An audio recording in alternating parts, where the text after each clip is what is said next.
जी sir, आज हमारे CSR से हीरो मोटोकॉर्प ने 100 बाइक्स फायर सर्विसेज को दी है और बड़ी खुशी की बात है क्योंकि अधिकतम फायर की जो रिपोर्ट्स आती है वो बड़े नैरो पैसेज के जो एरियाज हैं उनमें रिपोर्ट होती है जहां पर बड़े हमारे फायर इक्विपमेंट्स नहीं पहुंच पाते। जो हीरो ने सहयोग किया है उससे अब लगभग अर्बनाइज्ड एरियाज में छोटी छोटी गलियों के अंदर भी इमरजेंसी सर्विसेज को बेहतर तरीके से पहुंचाने में फायर डिपार्टमेंट और एफिशिएंसी दिखाने का काम करेगा।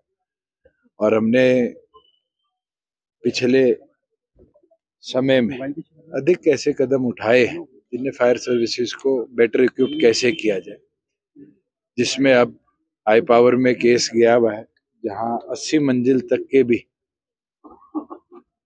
जो फायर टेंडर्स हैं वो हम परचेज कर रहे हैं कि 80 फ्लोर हाइट पर भी अगर आगजनी होती है तो उसको हम टाइमली टेकअप कर पाए। हमारे जो 7 शहर हैं जिनमें 10 मंजिल से ऊपर के अपार्टमेंट्स या और कमर्शियल बिल्डिंग्स बनी हैं, उनको देखते हुए उन सब के अंदर भी जो हमारा 80 मीटर ऊंचा फायर टेंडर होता है उसको प्रोक्योरमेंट का भी प्रोसेस शुरू कर दिया गया है। प्लस इमरजेंसी सर्विसेज के लिए डिस्ट्रिक्ट वाइज जितने हमारे HSIDC और HSVP के सेक्टर्स में एलोकेटेड फायर स्टेशन के स्पॉट्स थे उसको अब हमने प्रोसेस को टेकअप किया कि वो ट्रांसफर फायर डिपार्टमेंट के नाम हो जाए कि वहां पर भी फायर स्टेशन टाइमली कंस्ट्रक्ट हो पाए। मुझे लगता है कि माननीय प्रधानमंत्री जी ने भी 2 साल पहले इसको एक टारगेट लिया था, हमने भी उसको आगे लेकर जाने का काम किया और आज जितनी हमारी गवर्नमेंट की इंफ्रास्ट्रक्चर्स हैं उनको सबको ऑलरेडी नोटिस इशू हो चुके हैं कि timely basic fire fighting equipment और फिर उसके साथ साथ plan for future fire fighting equipments वो डिपार्टमेंट को पुटअप करे।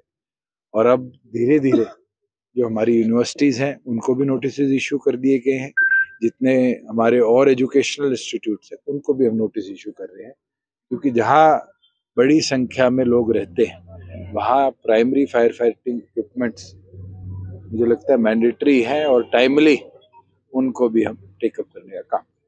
सर, इंडिया अलायंस की मीटिंग चल रही है, अलग-अलग दिल्ली में भी चल रही है, किस तरह से देखते हैं, क्या है अलायंस के बारे में? अभी तो कई बैठकों का दौर इनका हुआ है तो मुझे नहीं लगता कि कहीं सहमति इन लोगों की बनी है। अगर सहमति बनती तो अब तक ये सीट शेयरिंग भी इशू कर देते और आने वाले भविष्य में भी मुझे इसको कोई गति मिलती नहीं।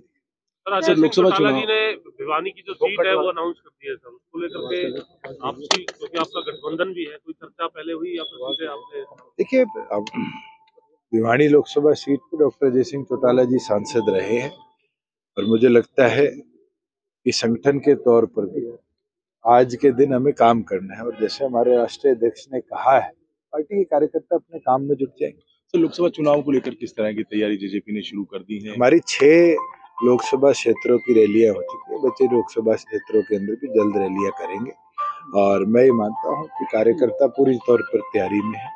हमारा प्राइमरी फोकस विधानसभा का है मगर विधानसभा का बेस लोकसभा बनेगा और उसके ऊपर सब काम। राजस्थान में इंडिपेंडेंट राजस्थान में लोकसभा का मुझे नहीं लगता पार्टी लड़ने का निर्णय है मगर हम अपने संगठन का जो विस्तार है, मैं पीछे भी बैठक लेके आया था, उसको चालू रखें। दिलबाग सिंह जी पकड़े गए हैं, उनके पास से करोड़ों रुपए और जो है हथियार बरामद हुए हैं, उस मामले में हरियाणा सरकार का मैटर नहीं है, ईडी का मैटर है। मुझे लगता है कि ईडी इस पे आपको बेटर ब्रीफ दे पाए।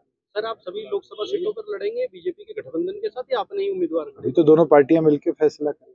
ट्रैक एंड ट्रेस को लेकर के भी एक मीटिंग करी है आज आप? देखिए, सक्सेसफुली 1 महीने से ऊपर हो गया, प्रदेश भर में ट्रैक एंड ट्रेस लागू है और पीछे कंप्लेंट आ रही थी कि प्रोसेसेस स्लो थे, उसको एक्सपेडाइट करने के लिए डायरेक्शन दे दी गई थी। थोड़ा सा क्योंकि नई चीज थी, इसमें ग्लिचेस टीथिंग प्रॉब्लम्स आती है और मुझे लगता है कि आज से सुचारू तौर पर आगे चलेगी।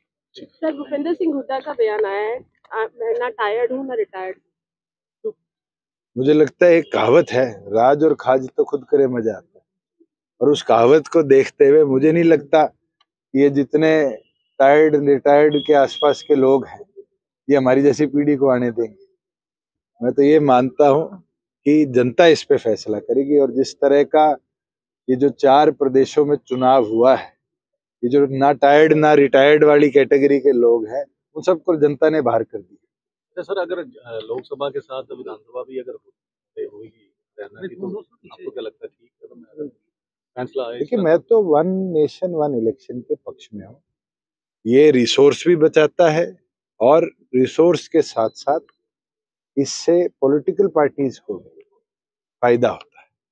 मगर आज की परिस्थिति में वो तो कमेटी पूर्व राष्ट्रपति कोविंद जी की अध्यक्षता में बनी है, कब उस पर निर्णय होगा, क्या निर्णय होगा, उसके इंतजार करें।